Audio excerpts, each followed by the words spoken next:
우리 시간 다 함께 하나님 말씀을 듣는 시간을 갖도록 하겠습니다. 오늘 저희가 함께 나눌 말씀은 창세기 3장이 되겠습니다.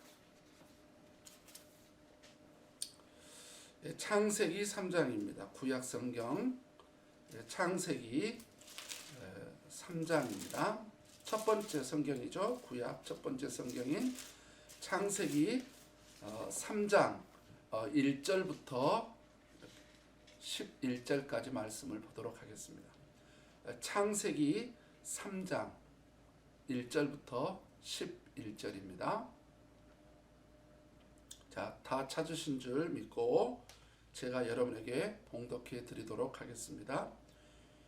그런데 뱀은 여호와 하나님이 지으신 들짐승 중에 가장 강교하니라.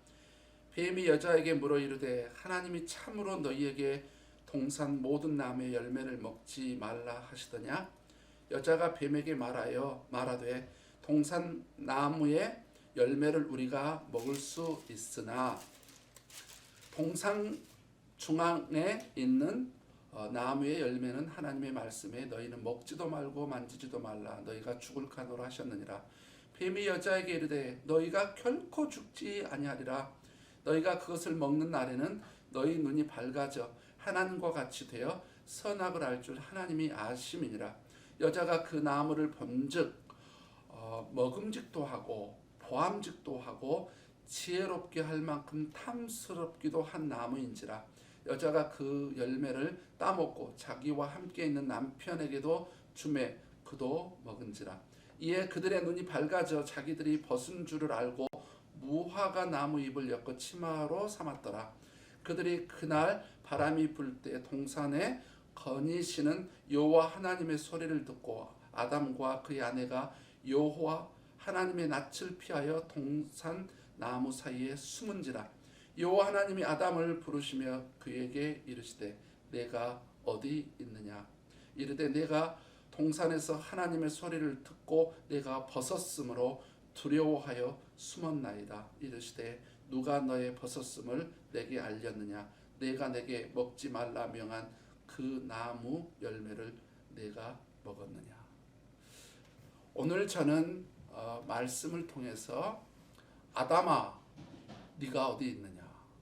아담아 네가 어디 있느냐라고 하는 제목, 부제로는 하나님과 영적 교제의 중요성이라고 하는 부제를 가지고 함께 말씀을 나누겠습니다. 기도하고 시작하겠습니다. 아버지 하나님 감사합니다. 말씀이신 주님, 말씀으로 역사하신 주님, 말씀을 통해서 우리를 만나주시고 하나님의 뜻을 알리시고 계시하시고 우리가 어떻게 살아야 될지 구체적으로 안내해 주시는 주님, 이 시간 저희들이 겸손하게 주의 말씀을 듣겠습니다. 주의 성령께서 말씀으로 역사하여 주시옵소서. 예수님의 이름으로 기도드렸습니다. 아멘.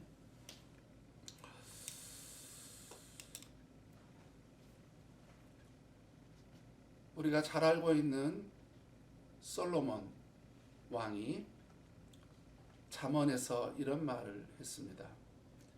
지혜로운 자는 사람을 얻는다. 그랬습니다. 지혜로운 자는 사람을 얻는다. 또 탈무드에는 이런 말이 있습니다. 그 사람의 마음을 얻으면 그 사람의 모든 것을 얻은 것이다 라고 이렇게 탈무드에 기록되어져 있다라고 하는 것을 볼 수가 있습니다. 솔로몬이 말을 하고 탈무드도 말을 하고 또한 많은 세상의 삶의 원리에서도 이 관계의 능력을 이야기를 하죠. 릴레이션십, 이 관계의 능력. 우리는 이것을 또한 뭐라고 표현할 수 있냐면은 친화력이다라고도 말할 수 있습니다. 친화력, attraction이라고 하는 이 친화력에 대한 이야기인 것이죠. 참 이렇게 제가 이렇게 성경의 인물이나 그 다음에 우리 책에서 보는 인물이나 제가 주변에 직접 경험하는 사람들을 이렇게 보면 사람을 잘 얻는 사람이 있더라고요. 사람과 좋은 관계를 또 사람들을 잘 얻는 이 친화력이 아주 뛰어난 사람들을 보게 됩니다. 그들은 부모와 또는 자식과 동료와 또는 친구와 아주 다양한 사람들과 좋은 릴레이션십, 친화력을 가지고 있는 분들을 보게 되고 알게 되고 연구를 해보면 볼수록 그들에게는 무슨 능력이 있냐면은 교제의 능력이 있습니다. 교제의 능력. 사람과 사람 사이에 이 교제, 펠로십의 이 능력이 있는 것을 보게 됩니다. 그러니까 결국 이 교제의 능력은 관계의 능력, 즉 친화력을 증진시키고 이렇게 관계의 능력이나 친화력은 사람을 얻게 하는 중요한 요소가 된다라고 하는 것을 우리는 누구나 잘 알고 있을 것입니다. 그렇다면 저는 한번 질문을 해봅니다. 이렇게 인간의 관계에 있어서 관계의 능력이나 친화력, 교제의 능력도 아주 중요한 반면에 하나님과의 영적 교제는 어떠신지요? 하나님과 영적 교제 여러분의 현주소, 능력 이런 것은 어떠신지 한번 우리가 깊이 고찰해 봐야 될 것입니다. 묵상해 보고 성찰해 봐야 될 것입니다. 우리가 이 땅에서 사람들과만 사는 게 아니라 우리는 믿는 자들은 특별히 하나님과의 중요한 영적 관계가 있기 때문에 하나님과 나와의 영적 교제의 수준 또는 능력 또는 현주소 이 부분을 우리가 잘 성찰해 봐야 될 것이라고 생각이 되어집니다. 특별히 우리가 2020년 우리 교회의 영적 목표를 우리는 성숙으로 삼았죠. 교회 모든 목표와 영적인 목표가 성숙입니다. 질적 목표가 성숙입니다. 그래서 3월 첫째 주에서는 우리가 그 성숙한 삶으로서 만족하는 삶을 성숙시키자. 그리고 저번 주에는 우리가 마음에 선한 것들을 많이 쌓게 되는 마음의 충전 부분에 있어서 우리가 우리 자신을 성숙시켜 나가자라고 했습니다. 오늘은 하나님과 영적 교제 측면에서 성숙한 삶을 소망하면서 하나님께서 주신 말씀을 한번 함께 나눠보도록 하는 것입니다. 사랑하는 성도 여러분, 여러분은 하나님께서 인간을 창조하신 목적이 무엇이라고 알고 있습니까?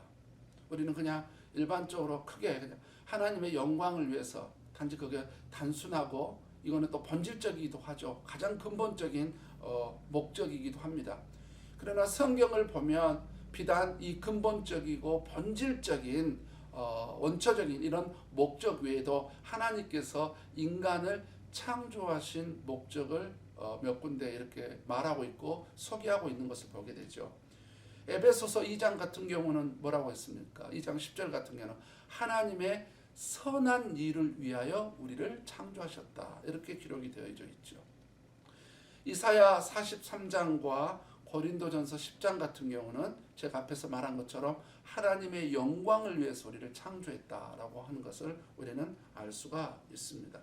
또한 이사야 43장에는 또 어떤 게 되냐면은 하나님을 찬양하고 하나님을 경배하고 하나님을 예배하기 위해서 하나님께서 인간을 창조하셨다라고 하는 부분도 있습니다. 또한 히브리서 11장이나 다른 부분을 보면 하나님께서 인간을 창조하신 이유가 뭐냐? 하나님을 기쁘시게 하려고 인간을 창조했다. 이런 부분도 우리는 있는 것을 성경적으로 알 수가 있습니다. 그런데 여러분, 하나님께서 인간을 창조하신 목적 중에 우리가 절대로 놓쳐서는 안 되는 또 하나가 있습니다. 그게 뭔지 아세요?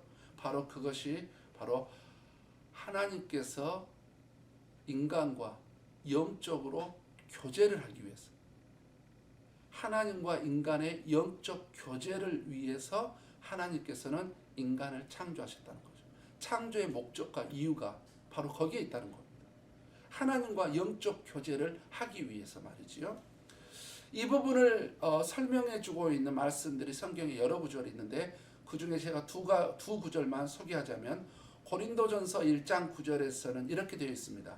너희를 불러 그의 아들 예수 그리스도 우리 주와 더불어 교제하게 하시는 하나님은 미쁘시도다.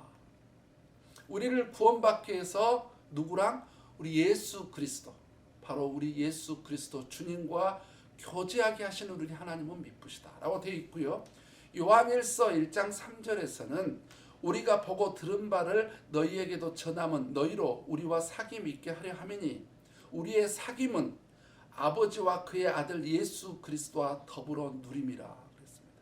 우리의 사귐, 이게 교제죠. 펠로우십. 우리의 사귐은 아버지, 하나님 아버지와 그 아들 예수 그리스도와 더불어 하는 것이다. 그러니까 결국 하나님께서 인간을 창조하시고 특별히 죄인들을 구원받게 하셔서 하나님의 자녀로 삼아주시는 이유와 목적 중에 하나가 뭐냐? 바로 하나님과 바로 영적 교제를 하기 위해서 인간을 창조했고 또 죄인인 우리를 구원받게 하셨다라고 하는 이 성경적인 입장 우리는 절대로 놓쳐서는 안 되겠지요. 위의 말씀들을 살펴봤듯이 하나님께서 인간을 창조하신 이유가 바로 하나님과 교제를 위한 것이었음을 우리는 반드시 마음속 깊이 새겨놔야 될 것입니다. 자, 교제에 대해서 한번 성경적으로 한번 원어적인 의미로 접근을 좀 해보고 싶습니다. 히브리어로 교제는 소드입니다. 소드. 그리고 헬라어로는 우리가 너무나 잘 알듯이 코이노니아지요. 그런데 이 원어적인 소드나 코이노니아의 이 원어적인 의미가 뭐였냐? 이게 본질적인 뜻이 뭐냐면은 비밀 회담이었다고 합니다. 비밀 회담. 비밀 회담. 그러니까 뭐냐? 친밀하고 밀접한 관계. 매우 친밀하고 밀접한 관계로서의 비밀 회담. 그러니까 어떤 것도 말할 수 있는, 어떤 것도 이야기할 수 있는 이것을 가리켜서 바로 소드, 코이노냐, 이게 바로 성경적인 교제라고 하는 의미인 것이지요. 이 원어적인 의미가 성경에서 몇 군데 사용되어져 있는 데가 있습니다. 고린도 후서 13장 13절을 보면 뭐라 했냐면은 교통하심이다 그랬어요. 교통하심. 이 교통하심이 영어로 뭐라고 되어 있냐면 fellowship이라고 되어 있단 말이죠. 그 다음에 요한일서 1장 3절 우리가 읽었던 그 말씀 사귐 있잖아요. 이 사귐도 영어로 뭐라고 되어 있냐면 fellowship이에요. 구약은 소드, 신약은 바로 코이노니아죠. 고린도전서 1장 9절 말씀 교제라고 하는 말이 있었잖아요. 이 교제라고 하는 말이 fellowship이라고 하는 거예요. fellowship. 특별히 시편 25편 14절은 이런 말씀이 있습니다. 시편 25편 14절 말씀에 여호와의 친밀하심이 그를 경외하는 자들에게 있으며 그의 언약을 그들에게 보이시리로다. 근데 여기서 시편 25편 14절에서 친밀하심 있잖아요. 친밀하심, confid라고 하는 이 친밀하심이라고 하는 이 말이 바로 소드라고 하는 거예요. 헬라어로 코이노니아라고 하는 것이죠.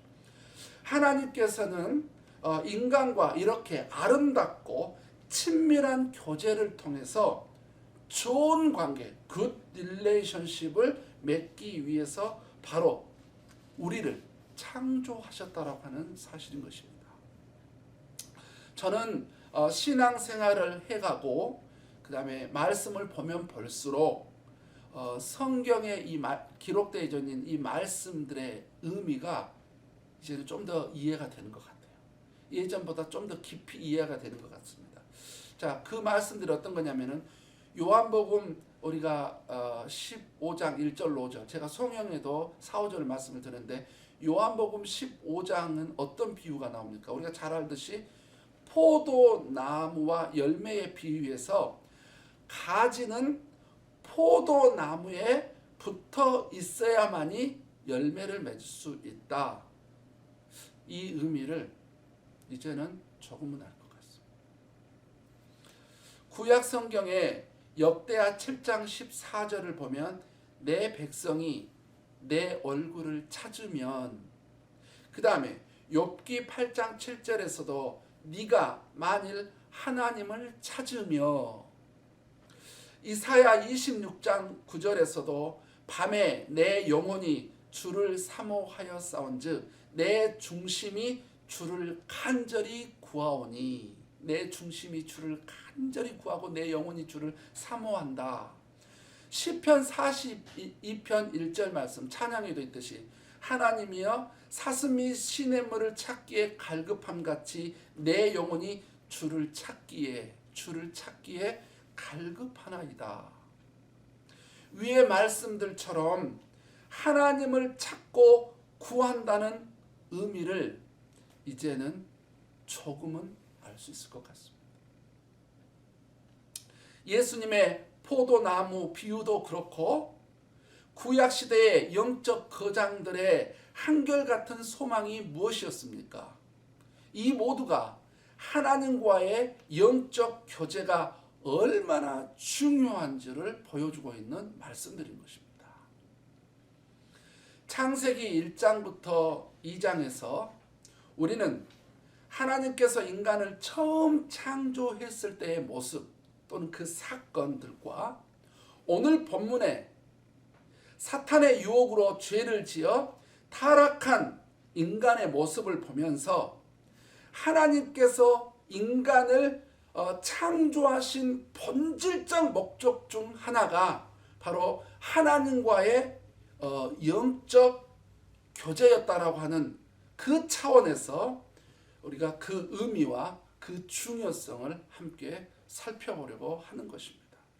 과연 인간은 하나님과 영적 교제를 위해서 창조되어졌다는 성경적 근거는 무엇일까요?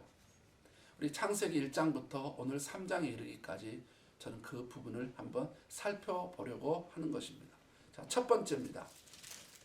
첫 번째는 인간의 창조 섭리에서 알 수 있습니다.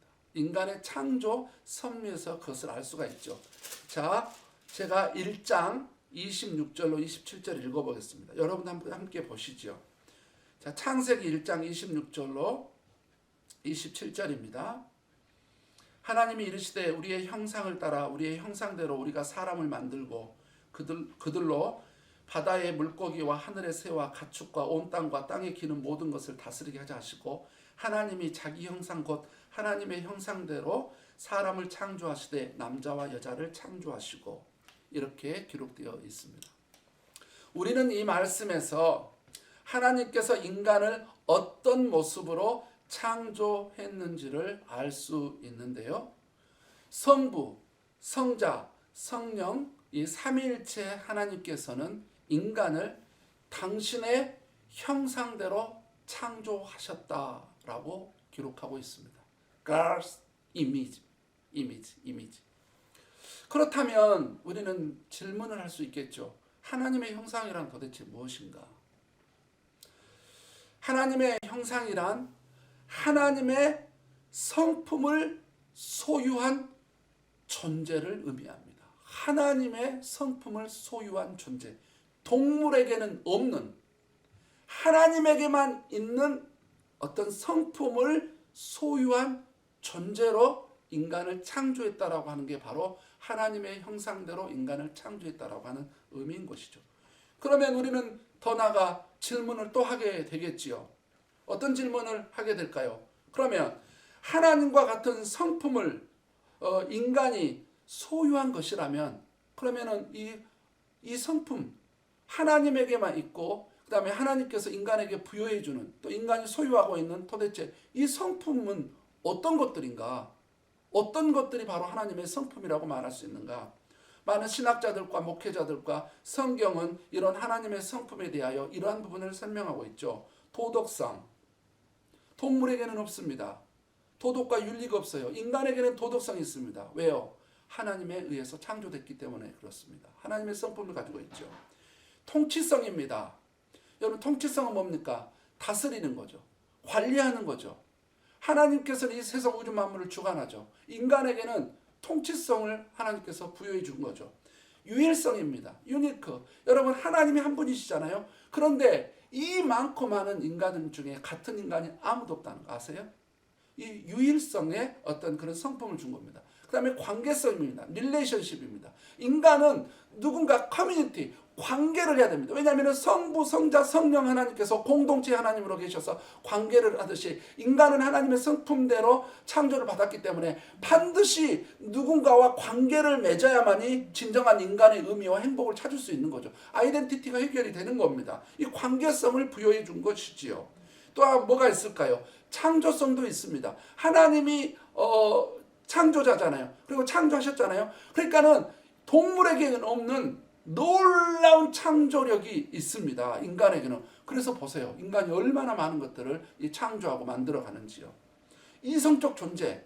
동물에게는 없는 아주 탁월한 이성적 존재로 있고요. 그 다음에 지적 존재. 인간의 이 지적 수준을 보십시오.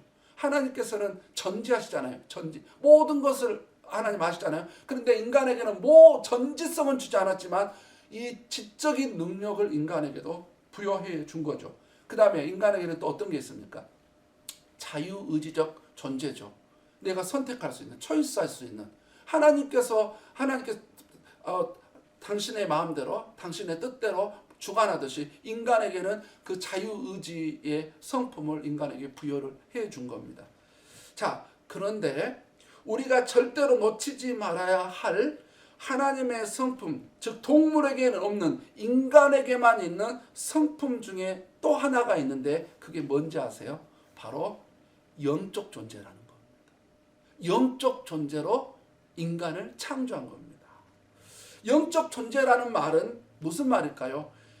동물은 도저히 할 수 없는 하나님께서 유일하게 영적으로 교제할 수 있는 존재가 바로 인간이라고 하는 거예요.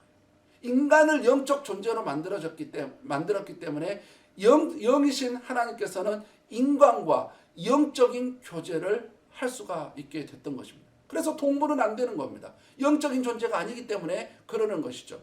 우리가 이렇게 태초에 하나님께서 인간을 창조했을 때, 하나님의 형상대로 창조했을 때 그 섭리 가운데 영적 존재로서 인간을 만드는 것은 바로 하나님과 영적 교제를 위한 것이었기 때문에 우리는 거기서 인간은 하나님과 영적 교제를 위해 창조되어졌구나 하는 것을 발견할 수가 있게 되는 것이죠. 자, 두 번째입니다. 둘째는 하나님의 이름에서 우리는 그 사실을 알 수가 있습니다. 자, 제가 말씀을 읽겠고요. 여러분 한번 눈으로 따라가 보시기 바랍니다. 2장 4절에 여호와 하나님이, 5절에 여호와 하나님이, 7절에 여호와 하나님이, 8절에 여호와 하나님이, 9절에 여호와 하나님이, 그 다음에 15절에 여호와 하나님이, 16절도 여호와 하나님이, 18절도 여호와 하나님이, 21절도 여호와 하나님이, 22절도 여호와 하나님이 이렇게 기록되어져 있는 것을 볼 수가 있지요.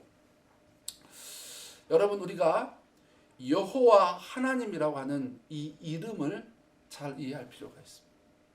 자, 특별히 구약에 나타나 있고 성경에 나타나 있는 하나님의 이름은 크게 세 가지가 있습니다. 첫 번째, 우리가 잘 알고 있는 하나님의 이름 뭡니까? 일반적으로 하나님이, 한국말로 하나님이 그랬던가 바로 엘로힘입니다. 엘로힘. 일반적으로 영어로 God이라고 되죠. 엘로힘.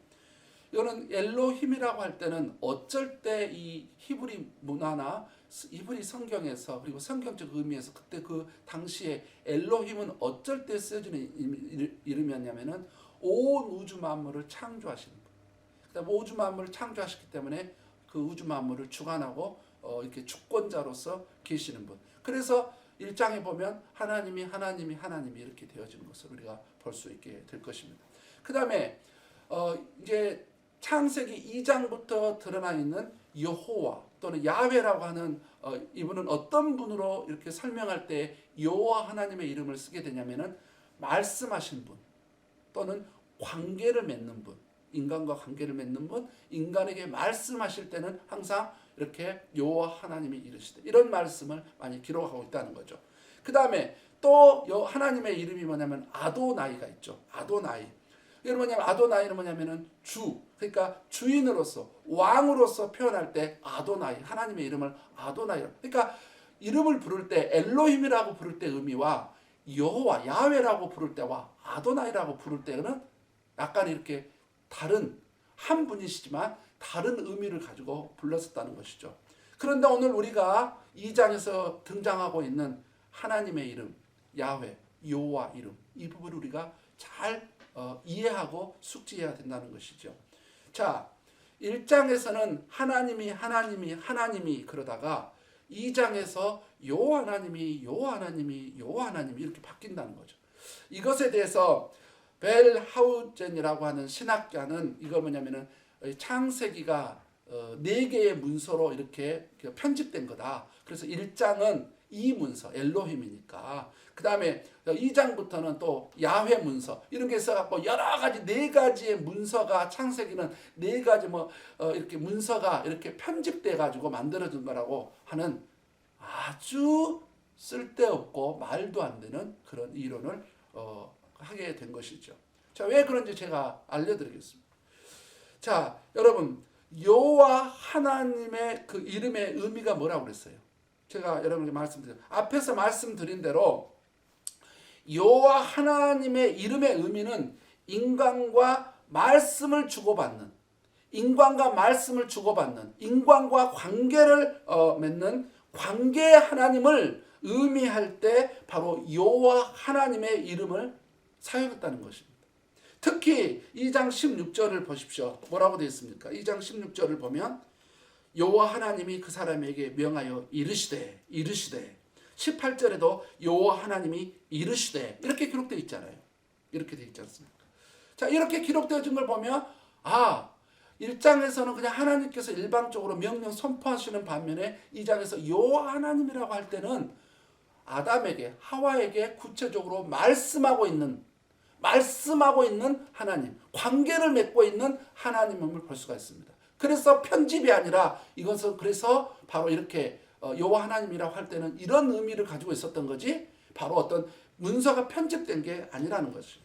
여러분, 관계는 무엇을 의미합니까? 관계는 바로 교제를 의미하는 거 아닙니까? 말씀하신다, 그 다음에 관계를 맺는다, 다 이 교제를 한 거죠. 따라서 우리는 하나님의 이름 안에서도, 여호와 하나님이라고 할 때 그 하나님의 이름 안에서도 인간은 하나님과 영적 교제를 위해서 창조되어졌다라고 하는 사실을 우리는 알 수 있는 것입니다. 자, 세 번째입니다. 인간이 하나님과 영적 교제를 위해서 창조되어졌다라고 하는 세 번째 근거는 바로 2장 7절에 있습니다. 2장 7절 제가 읽어드리겠습니다. 여호와 하나님이 땅에 흙으로 사람을 지으시고 생기를 그 코에 불어 넣으시니 사람이 생명이 되니라, 이렇게 되어 있습니다. 자, 생기를 부어 넣으시니 사람이 생명이 된지라. 자, 이 말씀의 의미들을 좀 더 구체적으로 살펴봅니다. 생기 뭡니까? The breath of life. 생기 뭡니까? 생명의 호흡이잖아요. 생명의 호흡을 불어넣으셨다. 그 다음에 여러분, 생명이 뭘로 되어 있는지 아세요? 영어로 living being입니다. living being. 여러분, being이 뭐예요? being 할 때 여러분, 이 being이 무슨 의미로 쓸 때 존재라고 할 때 being을 쓰거든요. 그러면 living being은 뭡니까? living being, 바로 살아있는 존재다. 그러니까 생명이 된지라고 하면 살아있는 존재가 되었다라고 하는 게 바로 생명이지요. 흙으로 몸을 만드시고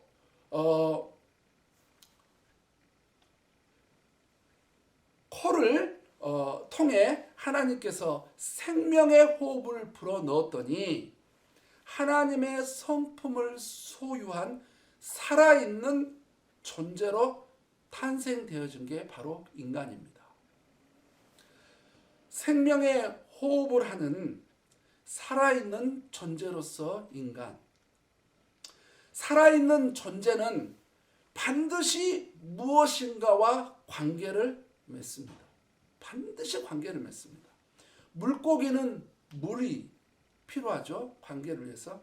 나무는 땅과 관계를 맺고 있지요. 새는 나무와 또는 땅과 관계를 맺고 있을 것입니다. 동물은 또 땅과 이렇게 관계를 맺고 있을 것입니다. 그렇다면 인간은요? 인간도 살아있는 존재, living being, 살아있는 존재이기 때문에 무엇인가와 반드시 관계를 맺어야 하는 것입니다. 인간은 살아있는 존재이기 때문에 반드시 창조자 되시고 살아계신 하나님과 영적 교제를 해야 되고, 이렇게 하나님과 영적 교제를 할 때만이 인간의 진정한 의미, 인간의 진정한 행복, 인간의 진정한 정체성을 이해하게 되어 있게 되는 것입니다. 바로 인간의 정체성이 여기서 해결되어지는 것이죠. 그러니까 인간이 인본주의에 입각해서 인간을 이해하고 인간의 이 의미를 파악하려고 하는, 이 정체성을 해결해 보려고 하는 접근과 시도가 얼마나 어리석은지 모릅니다. 여러분 기억하세요. 인간은 바로 하나님과의 관계 속에서만이 인간의 아이덴티티가 해결되는 것입니다. 하나님께서는 인간과 영적 교제를 하기 위해서 인간을 이렇게 살아있는 존재로 만들었던 것입니다. 그런데 여러분 어떡하죠? 그런데 어떡합니까? 제가 여러분에게 읽어드리는 이 말씀을 한번 보십시오. 사도 바울이 에베소서 2장 1절에서 이렇게 말했습니다. 허물과 죄로 죽었던 너희. 죽었답니다. 하나님의 자녀가 아닌 자연인들, 구원받지 않는 사람들은 성경에서 뭐라고 말하냐면은 허물과 죄로 죽은 존재라고 이야기하고 있습니다. 예수님께서는 더 심각한 이야기를 하셨어요. 마태복음 8장 22절과 누가복음 9장 60절에서 이렇게 말했습니다. 죽은 자들로 죽은 자들을 장사하게 하고 그랬습니다. 어떤 사람이 왔습니다. 아버지, 예수님, 우리 아버지가 돌아가셨는데 제가 원래 장사를 하고 와서 장례를 치르고 와서 주님을 따를게요. 그랬더니 주님이 뭐라고 그런지 아세요? 죽은 자들로 죽은 자를 장사하게 하고.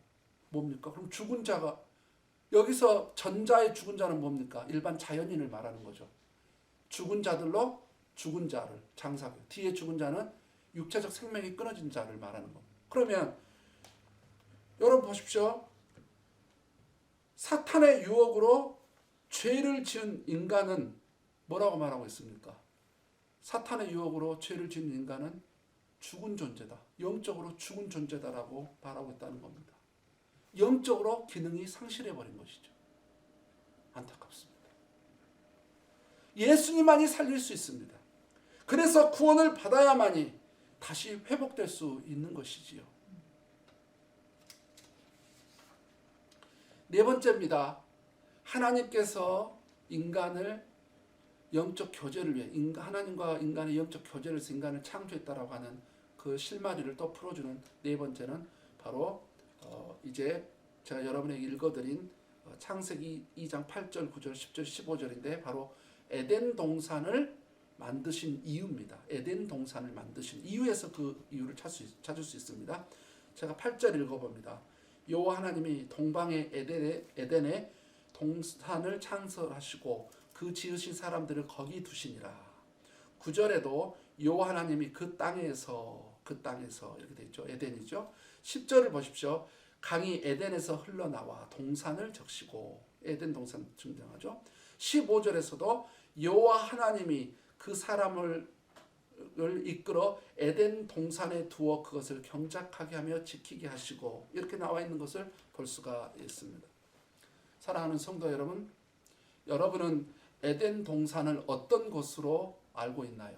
여러분이 알고 있는 에덴 동산 어떤 것입니까? 우리는 단순하게 이런 이야기를 할 수 있을 것입니다. 천국의 모형, 가장 완벽한 유토피아, 바로 유토피아가 바로 에덴이라고 하는 것 같은 뜻이라는 거 아시죠? 그 다음에 죄가 없는 곳, 생명나무와 선악과가 있었던 곳, 그 다음에 참 안식이 있는 곳, 뭐 이런 식의 우리가 단순하게 이 정도로 생각할 수 있을 것입니다. 그런데 여러분, 에덴 동산의 원초적 기능은 어떤 것인지 아세요? 하나님과 영적 교제를 하는 것이었습니다. 하나님께서 아담과 하와 즉 인간에게 에덴 동산을 주신 이유는 당신의 형상대로 창조한 인간과 교제를 하는 장소로 사용하고 싶었던 것입니다. 그런데 인간은 이 사탄의 유혹에 넘어가 죄를 지어 죄인이 되었고, 죄인인 인간은 어떻게 되었을까요? 죄인인 인간은 어떻게 되었겠습니까? 이제 그게 3장 22절부터 24절까지를 그것을 설명해 주고 있는 겁니다. 제가 읽어보겠습니다. 3장 22절로 24절.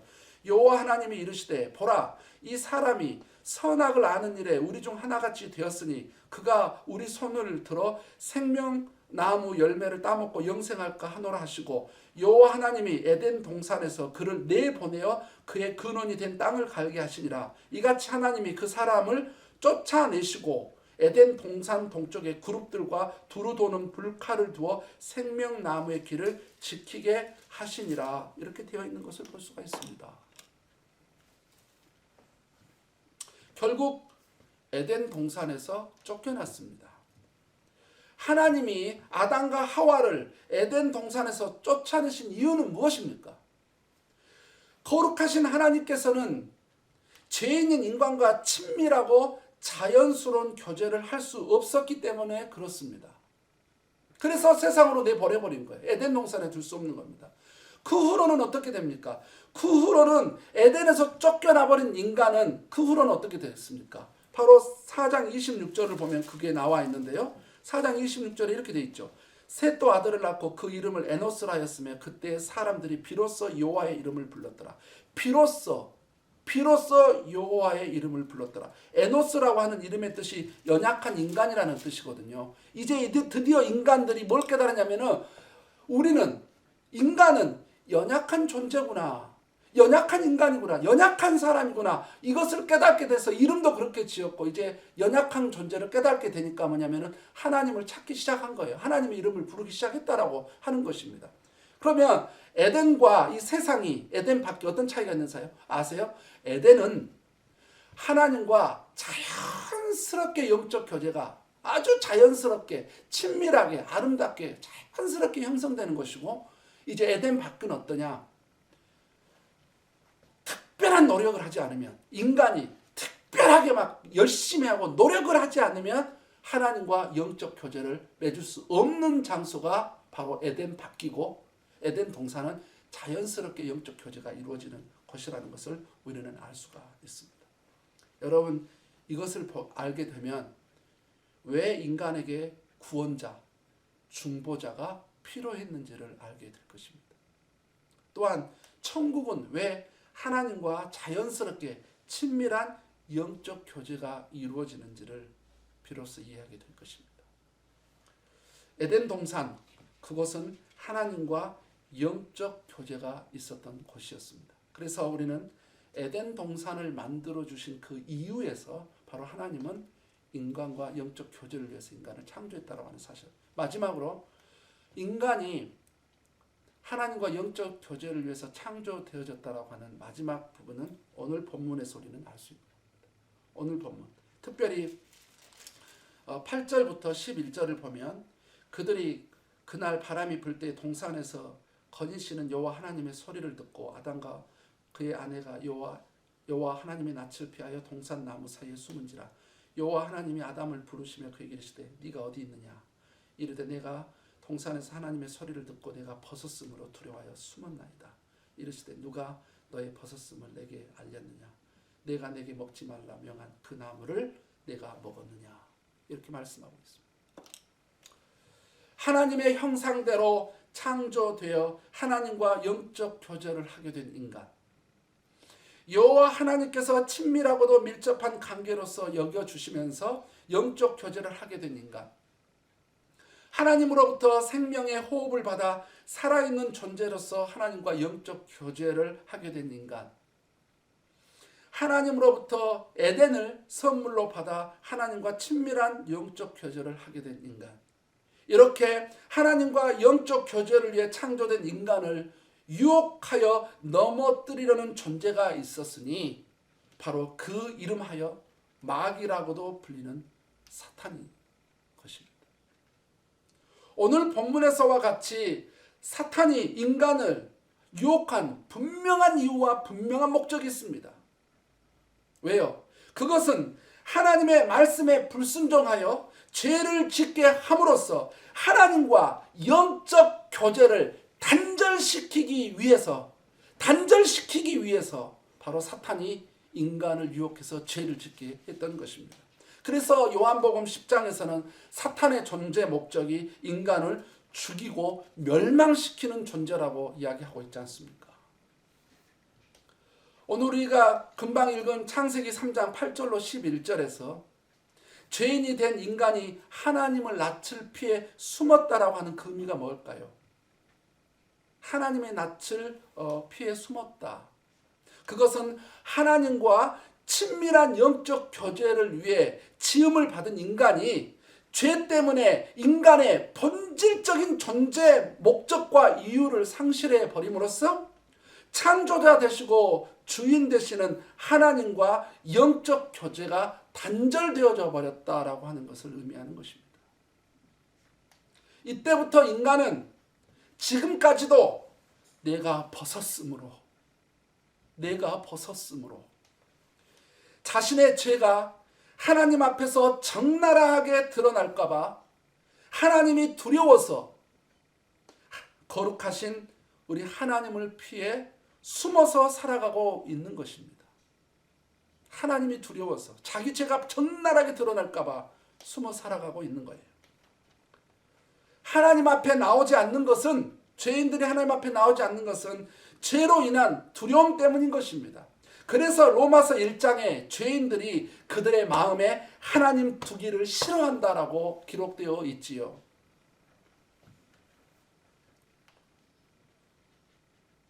숨어 있지 말고 나오십시오. 하나님은 너무나 여러분을 사랑하셔서 여러분이 어떤 모습이든지 여러분 다 받아주십니다. 그게 바로 누가복음 15장의 탕자와 비유에서 그 아버지의 마음 아닙니까? 여러분 드러날까 봐요? 벌거벗었나요? 주님 앞에 오세요. 주님은 여러분이 어떤 모습이든지 상관없습니다. 냄새 나나요? 상관없습니다. 못 배웠나요? 가난하나요? 능력 없나요? 병들었나요? 상관없습니다. 우리 사랑의 하나님은 여러분을 다 품어주십니다. 그렇기 때문에 주님 앞에 나오시기 바랍니다. 그런데 여러분 하나님의 음성을 들어보세요. 창세기 3장 9절에 하나님의 음성을 들어보세요. 아담아, 네가 어디 있느냐? 아담아, 네가 어디 있느냐? 이 하나님의 애타는 이 음성을 들어보시기 바랍니다. 우리 하나님은 벌거벗은 죄투성인 아담을 찾고 있습니다. 왜 그럴까요?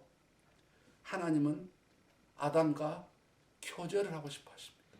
교제를 하고 싶어 하세요. 우리 하나님은 지금도 죄인들의 이름을 부르면서 그들을 찾고 있습니다. 그들과 영적 교제를 하고 싶어서 여전히 또한 우리 믿는 자들, 우리 그리스도인들, 하나님의 백성들도 부르고 있는 것입니다. 아담아 어디 있느냐? 길람아 어디 있느냐? 바로 영적 교제를 이렇게 하나님께서는 애타게 우리와 하고 싶어 하시는 것입니다. 그런데 사탄은 죄인이든 우리든 하나님 앞으로 못 가게 합니다. 왜요? 그 이유는 하나님과 영적 교제를 못하게 하려고 하는 것 때문에 그러는 것입니다. 사단에게 속지 마시기 바랍니다. 말씀의 결론을 맺습니다. 저는 오늘 여러분과 함께 하나님께서 인간을 창조하신 목적이 하나님과 영적 교제를 위한 것이었다라고 하는 것을 5가지를 여러분과 함께 나눴습니다.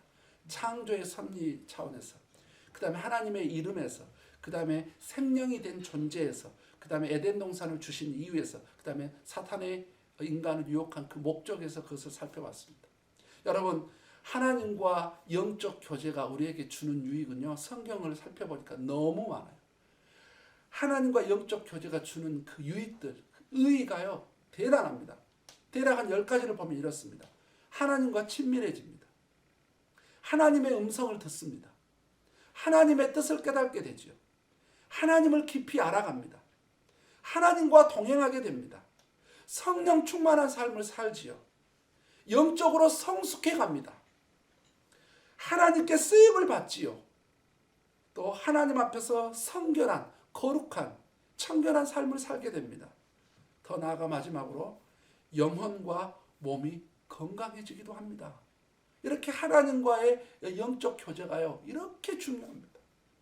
이러니 우리가 하나님과 친밀하고도 지속적인 영적 교제를 해야 되지 않겠습니까? 그래서 아직 예수님을 모르신 분들은 하루속히 예수 그리스도를 믿고 구원을 받아야만이 영적 교제가 이제 이루어질 수 있고 그때부터 시작될 수 있는 겁니다.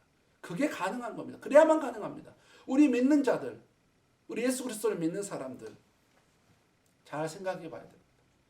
doing과 being 이 사이에서 어떻게 할 거냐.